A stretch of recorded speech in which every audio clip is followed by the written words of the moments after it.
Hey everybody, Jennifer Bell here, and this is Mastering the Minute Medicare Style. Today's topic is actually a question that I've gotten a couple of times, and so I thought I would just go ahead and address it.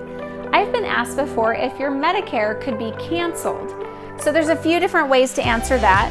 The first answer is no. As long as your premium is getting paid every month, they won't cancel your Medicare. So just like any other, life insurance or health insurance, as long as you're paying your premium, it has to stay in place. So if you ever quit paying for Medicare, then yes, it could be canceled.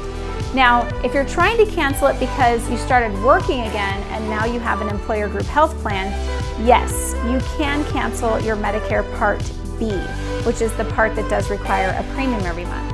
So I hope that helps.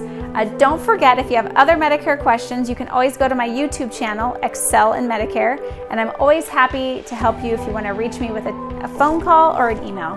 Hope you have a great day, and this was Mastering the Minute.